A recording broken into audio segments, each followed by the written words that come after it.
Hello दोस्तों, नमस्कार। एक बार फिर से हम आप लोगों का अपने इस यूट्यूब चैनल पर स्वागत करते हैं। मित्रों, आज का जो हमने टॉपिक लिया है वो है, आपके स्क्रीन पे दिख रहा है अपकिरण, जिसको हम लोग अंग्रेजी में डिस्पर्सन बोलते हैं। ये अपकिरण या डिस्पर्सन नीट जेआरएफ या हायर एजुकेशन के एग्ज़ामिनेशन में बहुत अधिक प्रश्न पूछा जाता है।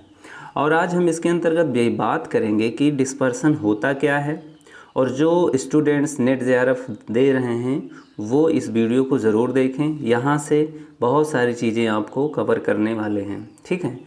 अब सबसे पहले आप यहाँ देखेंगे कि अपकिरण या डिस्पर्सन को और किन किन नामों से जाना जाता है। तो एक आइडिया, एक अनुमान आप लगा सकते हैं कि चूँकि बहुत सारे शब्दों के द्वारा भी क्वेश्चन को समझा जा सकता है, उसके आंसर को समझा जा सकता है और उसके भावार्थ को समझ करके हम क्वेश्चन को डील कर लेते हैं, ठीक। तो सबसे पहले आपको ये सारी बातें पता होनी चाहिए कि अपकरण या डिस्पर्सन को और किन किन नामों से जाना जाता है। तो बेसिकली अपकिरण या डिस्पर्सन हम लोग जो है इसको प्रसार भी कहा जाता है। इसको ये होता क्या है, अगर ध्यान से समझा जाए तो यह एक अपकिरण को जो है एक प्रसार कहा जाता है। ये सब आप लोग याद रखेंगे, प्रसार कहा जाता है, या इसको बोल सकते हैं इंग्लिश में स्प्रीड, ठीक है मित्रों। स्प्रीड कहा जाता है या बिखराव कहा जाता है। बिखराव को हम लोग जो है स्कैटर बोलते हैं, स्कैटर कहा जाता है, या विचरण भी कहा जाता है। विचरण को हम लोग अंग्रेजी में बोलते हैं वेरिएशन, ठीक है। तो अपकिरण या डिस्पर्सन एक प्रकार का प्रसार है, बिखराव है, विचरण है, या यूँ कहें स्प्रीड है, स्कैटर है, वेरिएशन है, ठीक है। आदि नामों से भी इनको पुकारा जाता है, ठीक है। अब ये बेसिकली होता क्या है, यह जो है एक अपकिरण का संबंध समंकों की एक रूपता से होता है। आगे अब हम लोग डिस्कस करते हैं कि ये होता क्या है। तो जो अपकिरण है या अपकिरण मतलब जो आपने अभी देखा, प्रसार, डिस्पर्सन, स्प्रीड, स्कैटर, वेरिएशन, यह जो होता है इसका सीधा सा संबंध जो होता है वो इसका संबंध समंकों की एक रूपता से होता है। समंकों की एक रूपता से होता है। अगर आपको ध्यान से समझना हो तो एक ये बेसिक पॉइंट होता है, समंकों की एक रूपता, यानी जो आपके पास डाटा होता है, डेटा उसकी कितनी परसेंट या कितना एक रूप है, यानी होमोजीनियस है, कितना नॉन होमोजीनियस है, उसको आप इसके माध्यम से देख सकते हैं, ठीक है। और इसका काम जो होता है माध्य में पद मूल्यों के बिखराव या फैलाव की माप करता है। अगर इसका काम पूछा जाता है तो इसका क्या काम होता है, तो इसका जो काम होता है माध्य यानी जो मीन होता है, ठीक है मित्रों। माध्य जो होता है मीन में पदों के बिखराव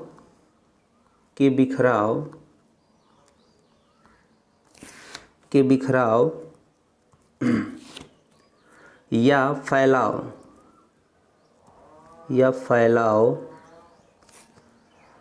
की माप करता है,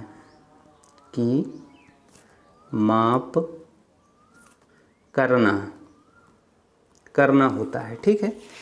अपकिरण होता क्या है, समंकों की एक रूपता से इसका संबंध होता है सीधा सा, और इसका काम जो होता है माध्य में यानी मीन में पदों के बिखराव या फैलाव की माप करना होता है। इसका जो बेसिक काम होता है, ठीक है। तो ये था आपका अपकिरण या डिस्पर्सन की डेफिनीशन या मतलब। अब देखो, कुछ जो स्टैटिस्टिशियन थे उनके अकॉर्डिंग जो है डिस्पर्सन की क्या डेफिनीशन होती है, कुछ उनके माध्यम से भी हम लोग जानकारी प्राप्त कर सकते हैं। अब जैसे अगर हम डॉक्टर बाउले के अनुसार डॉक्टर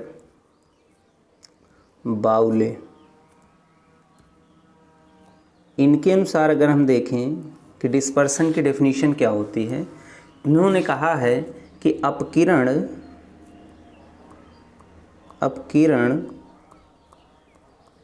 यानी डिस्पर्सन पदों के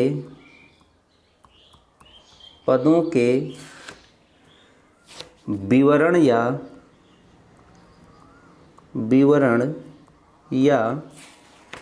अंतर का माप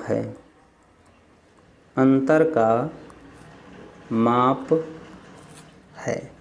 अब ध्यान से इसी बात को समझ लीजिए कि डिस्पर्सन जो है यानी पदों, जितने भी टर्म्स होंगे के विवरण या अंतर का माप होता है। मतलब कि कोई भी, जैसे मान लीजिए आपके पास डाटा है, एक डाटा में कितनी चीज़ें एक समान आपको दिखाई दे रही हैं, कितनी थोड़ा सा भिन्न दिखाई दे रही हैं, इन्हीं सब का जो विवरण हम लोग करते हैं या जो भी एनालिसिस करते हैं इन सब के बारे में, वो हमारा जो है डिस्पर्सन के अंतर्गत आ जाता है। वही चीज़ यहाँ लिखा है कि अपकिरण या डिस्पर्सन पदों के विवरण या अंतर का माप है, यानी एक मीज़र है, ये मेज़रमेंट है डिस्पर्सन।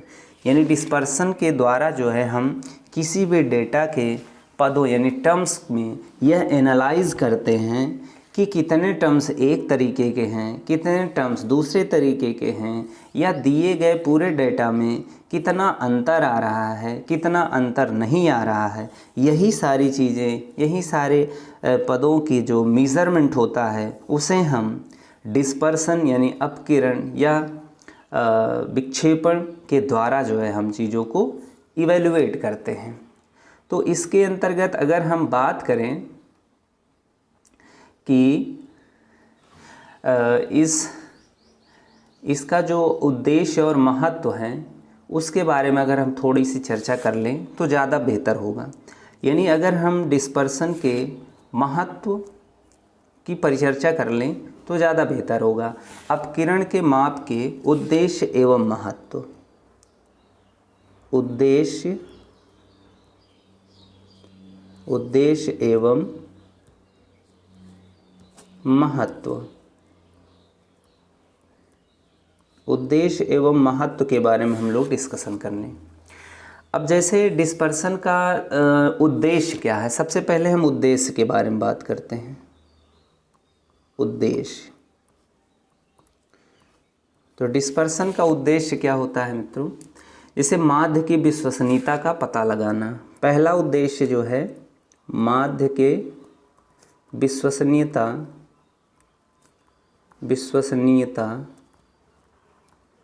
का पता लगाना, यानी मीन की रिलायबिलिटी का पता लगाना जो है इसका पहला उद्देश्य होता है।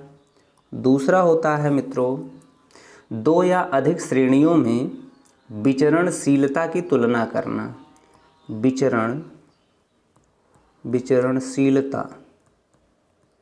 विचरणशीलता का तुलना करना किसके किसके बीच में? दो या दो से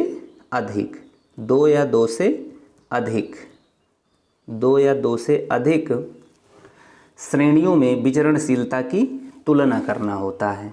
और इसका आगे उद्देश्य होता है विचरणशीलता के नियंत्रण में सहायता प्रदान करना। तीसरा है इसमें विचरणशीलता के नियंत्रण में सहायता प्रदान करना।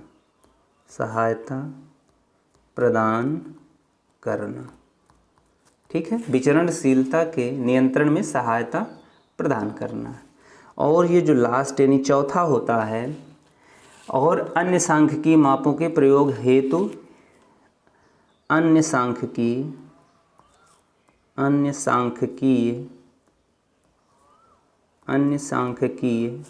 मापों के प्रयोग होती कई अन्य तकनीकें, जैसे सहसंबंध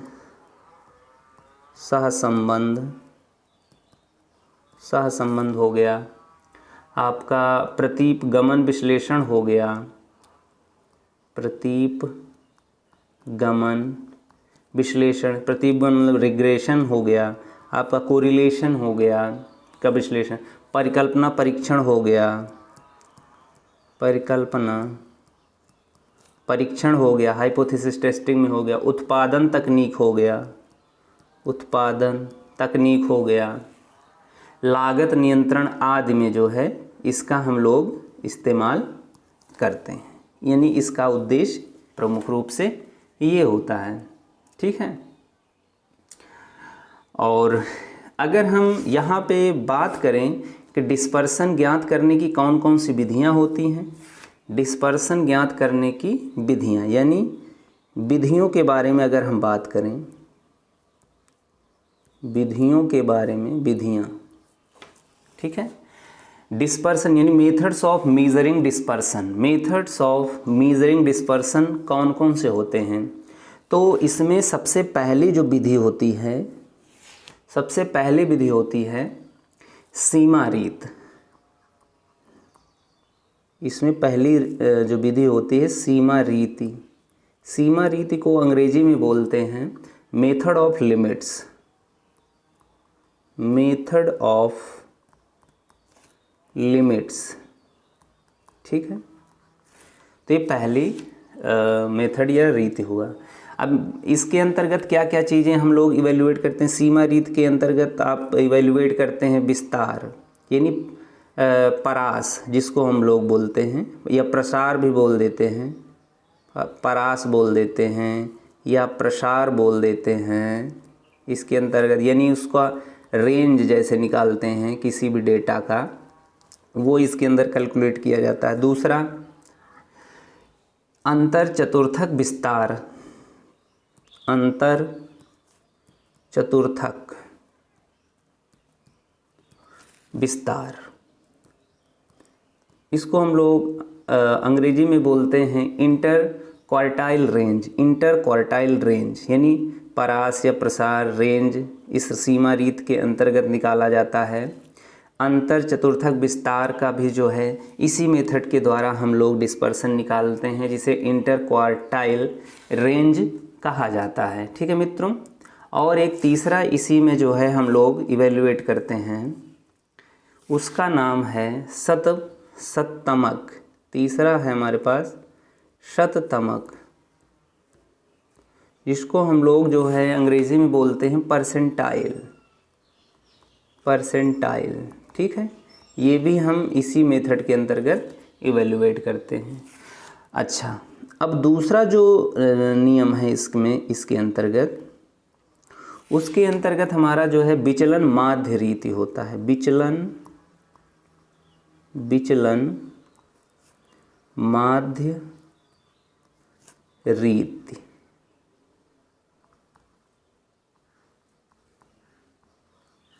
विचलन माध्य रीत, विचलन माध्य रीत को हम लोग जो है बोलते हैं method of averaging deviation, method of averaging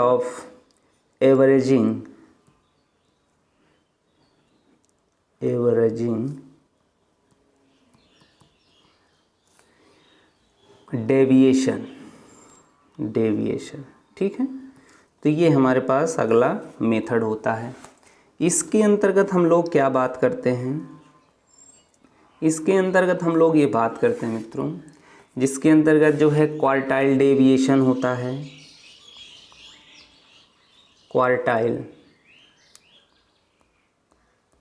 quartile deviation,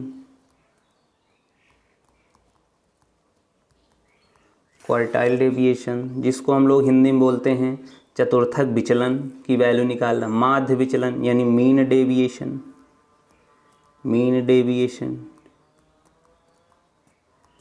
deviation calculate करते हैं। तीसरा इसमें प्रमाप विचलन यानी स्टैंडर्ड डेविएशन,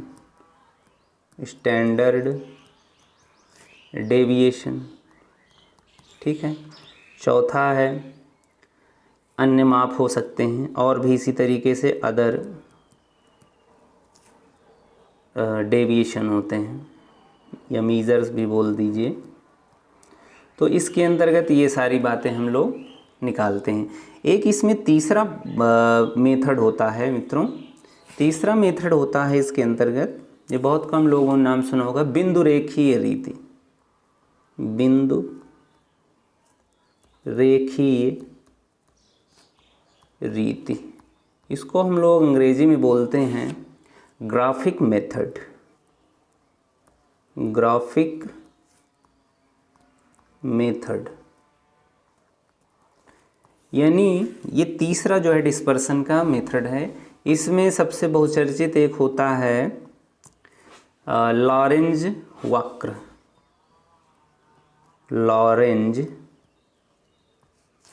वक्र, इसको हम लोग जो है लॉरेंज कर्व भी बोलते हैं। Lorentz curve. तो इतने सारे मेथड्स इसके होते हैं डिस्पर्सन को कैलकुलेट करने के लिए। तो आज मित्रों हम इस वीडियो के अंतर्गत यहीं तक रखते हैं।